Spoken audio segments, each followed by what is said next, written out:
Alright, y'all, it's been a minute, but welcome back to my channel. It's your girl in here with another reading. Alright, this is going to I'm gonna just do a general collective reading as of right now. I'm not gonna get too much into the exact signs. Whatever signs come out, let them come. I feel like I needed to take kind of like a break. I feel like I'm putting way too much pressure on myself to perform, and do certain things. So, without further ado, I do got baby here as well. So, I'm gonna do my best to cater to both the collective and stuff. I did, bless my hands and tell me to invoke my ancestors to tell me which way I needed to go. And let them lead me what I should do. I'm like, I want to do a video. So here we are, alright? Alright, so we're gonna use the Black Moon Lilith deck. I've been working with this deck a lot lately.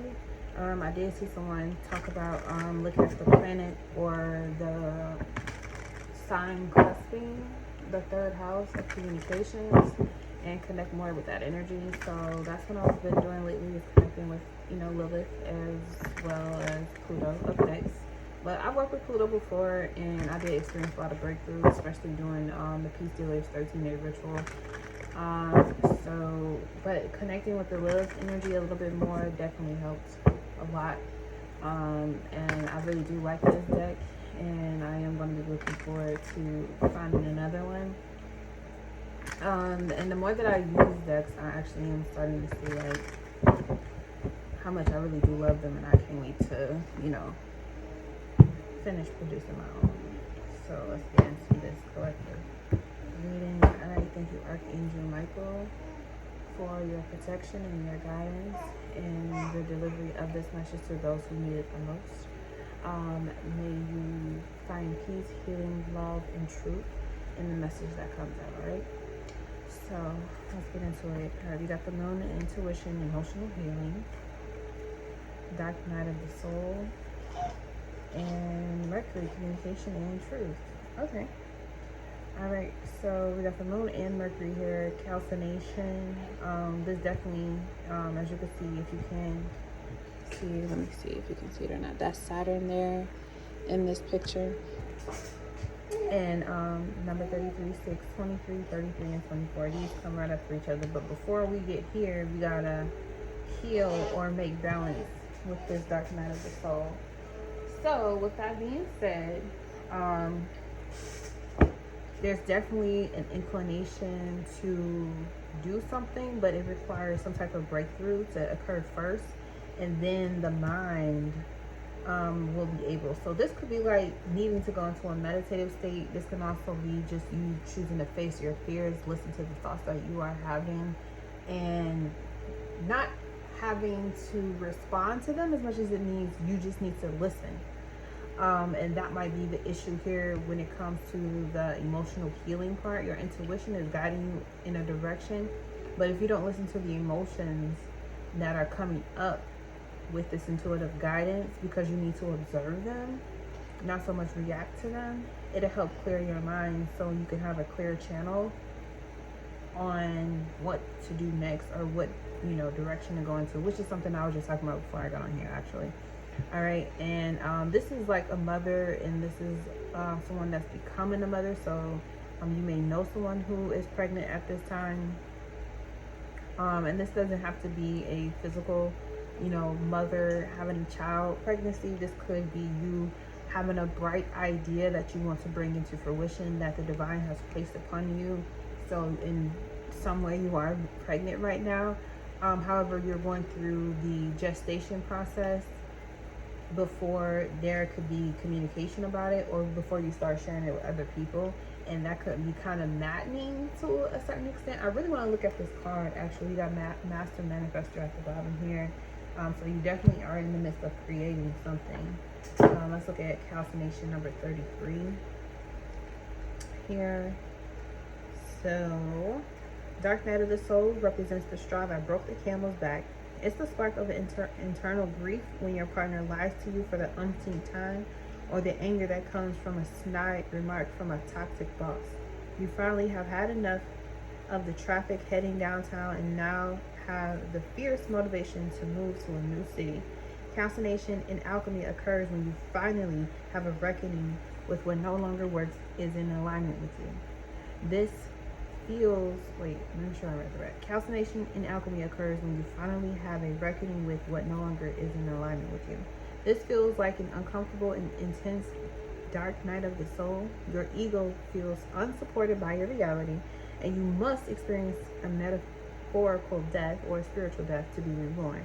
You can relate this to the occult symbolism of the phoenix, and when this card pops up in the reading, it's time for you to metaphorically burn it all down so that you can be reborn. Calcination is the first step in the practice of alchemy associated with the lead planet Saturn, which we did see on this card, where you start and work your way inward toward the gold of the sun. It invokes the fire element linked with the divine masculine Aries, and it is the practice of burning and adding heat to a material or solution to strip it down to its original state. Okay, it is like when they do deforestation, or when they burn parts of the earth, if they don't go back and touch that land, it's going to regrow and it's going to be pretty much, you know, its original beauty all over again. So this card is basically asking you to strip down to your original state. Okay, a difficult life event, challenge, or roadblock can trigger you to begin this sacred process of soul ascension. While this is the beginning of your alchemical journey, it's an extremely necessary first step to progress to higher states of consciousness. So the pre-shadow work, the phase shadow work here with the calcination is to integrate the first step of calcination by identifying what should be purged in your life. Then take a moment to journal your thoughts and emotions during the process. Prepare for an ego death or shedding of your old self. Allow the ashes to fall away so that your true self remains. Note too that even in an ego death, you still have an ego. So the part of you that's dying or wilting, and again, this is a metaphorical death, that which is dying is something that you have an attachment to, something that made you feel safe, something that made you feel comfortable, something that gave you a boost in your confidence. Okay, it's something that there's an attachment there in how you see yourself, and that part is no longer serving you, because you can tell it's no longer serving you when that thing, that idea or the situation or that relationship comes up and it doesn't feel good anymore, and you're doing your best to kind of maintain it, but your intuition is telling you to move away from it. So the emotional healing part is when you come in, you actually listen to those feelings and observe what is coming up, so that you can strip all of that away and get down to the realness, the original state.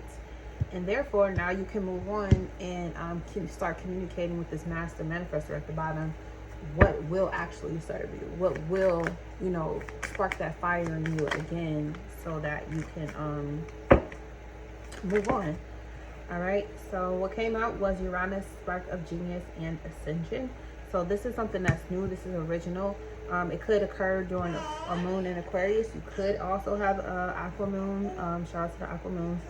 You could have Uranus transiting in the cardinal houses. That's electing you to take some form of action that is necessary at this time from your originality that is being stripped down right now, because the original you, your soul, is asking you to take steps, and that does require you to separate from things that have in the past made you feel, you know, comfortable and cozy, and it's not working anymore. All right, so in your listening here, we got the rebirth that came out again, and this card did talk about this Phoenix rebirth. This is number 17-8. All right, so we are going through again an ascension process where we're shedding the old and making room for the new. Anything else for this Mercury? Communication and truth. We have the nodes right now. They're in Libra and Aries, and this card also referenced Aries as well. Mercury is still in Aries. Did go through a retrograde real quick. Regardless of when you see this message, is meant for you to see it the time that you see it. Okay.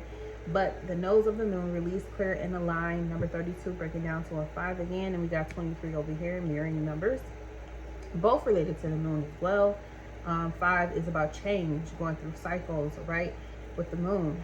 So this nodal phase in this Mercury retrograde, or Mercury connecting with the North Node, and eventually in the end of the year we'll connect with Libra after the retrograde in the summer.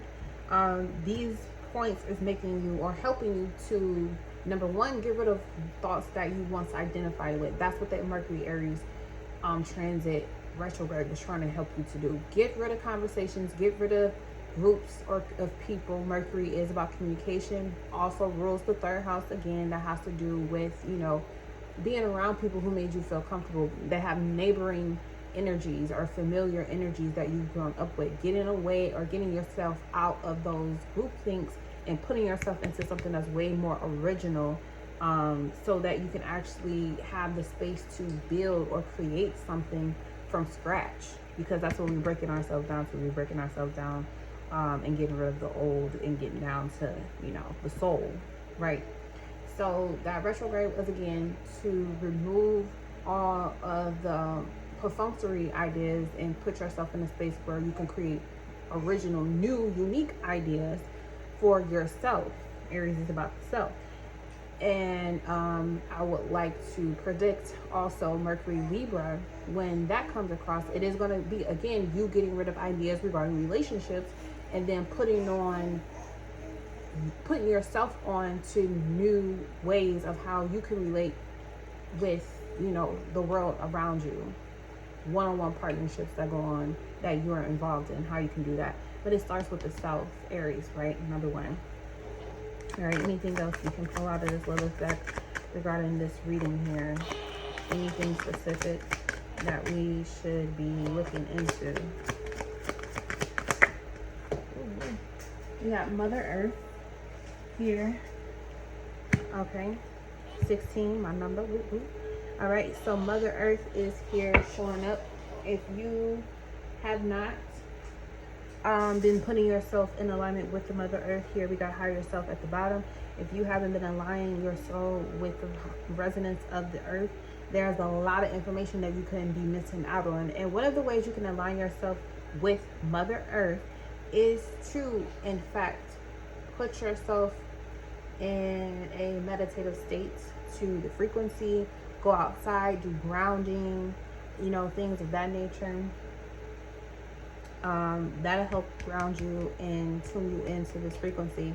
Also utilizing, you know, earth things such as stones, you know, clear quartz help you kind of like break up and dissolve energy. The black ones absorb all the negativity to turn it into something, you know, some fire to help you take action on things in a positive way. And all the colors in between will help you do what you got to do. So it's very important that you're in tune with the earth. And if you are one of those people who just naturally have a knack for being in tune with Mother Earth at this time, you will understand and know that the visions or dreams that you're receiving right now, that's being communicated to you at this time, is on purpose, and you need to take action. You need to heed the dreams and the messages that you're receiving through your clairs, because it's telling you exactly, or connecting, it's going to keep connecting you back to this idea, this original idea, the spark of geniusness that the divine has for you to, you know, the call will be made to many, but only few will answer. So if you're one of those few who want to answer, please pay attention to, you know, what's going on with the earth and how her fluctuation in frequency also influences your fluctuation and the amount of messages and the types of messages you're receiving at this time. All right, anything else? Yep, and the Master Manifestor came back out again.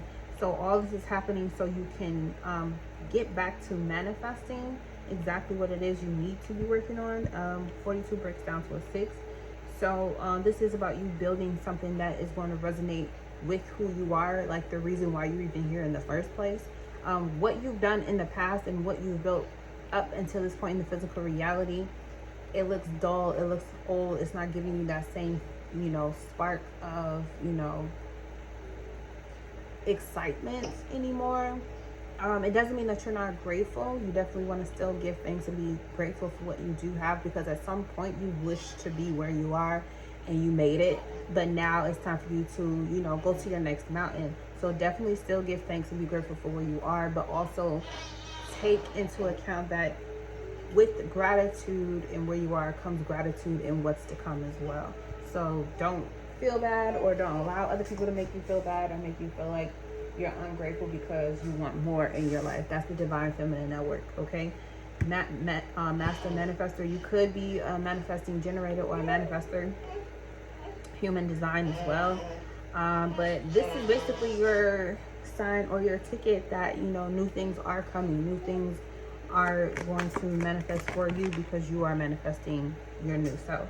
Separation here, division, integrity, and integration. So yes, we're getting rid of the old, we're coming into the new, and that's what the nodes are also about. They're on polar opposite signs, right? So the Aries is the north node, the Libra is in the south node, and they're still one, even though, you know, it's the 1 point different sides. Even though they say, you know, opposites attract, like is still attracted to like. Okay, there's still things about the Aries and the Libra energy that attract them to each other. Even as a sun sign, they still attracted to each other because they have qualities that, yeah, they have differences, but there are qualities that they share with each other that still makes it balance. Okay, so the truth is, you may be moving away or breaking up with certain relationships in your life, but you're still coming into wholeness more with your soul, which then shifts and creates the ability, again, new space for new people to come into your life that are more aligned to what your soul's mission here on earth actually is. Okay, so we got Neptune here, magic, imagination, and illusion. Okay, so if you're not into doing anything magic, or maybe you're not aware that you've been doing spell work, and then the spiritual magic came out on top of this. Yeah, so and this card does talk about candle magic as well, which is the fire energy we were talking about, that came out in this card too. So there could definitely be some type of spell work or some type of personal magic technique that you may have, again, with Uranus and Neptune here. This is coming from the divine source, and this is coming from your higher mind, telling you that you have something unique and special that you could do. You could be doing magic with the element of earth as well. And basically it's like you being able to bury things in the earth. Please be mindful of, you know, the animals and, you know, birds and stuff like that that live here as well. Do not create hazards for animals that live and eat from the earth when you do any magic rituals, whether you put it in the water, you buried it in the earth. Please be mindful, okay? All right. But your intuition is guiding you in order into creating something. You could be with Uranus here, you could be a writer. There could be something that you may want to write. There's definitely want to be big coming up with Jupiter going into Gemini, and then Uranus popping over into Gemini as well in the next few years. But this is a great opportunity for you to tune into that energy. You can write your spells down on paper and pencil, and bury them as well. That's a good one, if you need to. But we have solar tension that also came out here. So yeah, it's time for you to start looking at things from a higher perspective here with the eagle. You need to start looking at things from a higher perspective, from the perspective of an ascended ancestor or an ascended master. That's how you need to start to look at the changes and the things taking place right now in your life, versus you only looking at it from a physical human body being standpoint, because it's limited. And it's limited for a reason.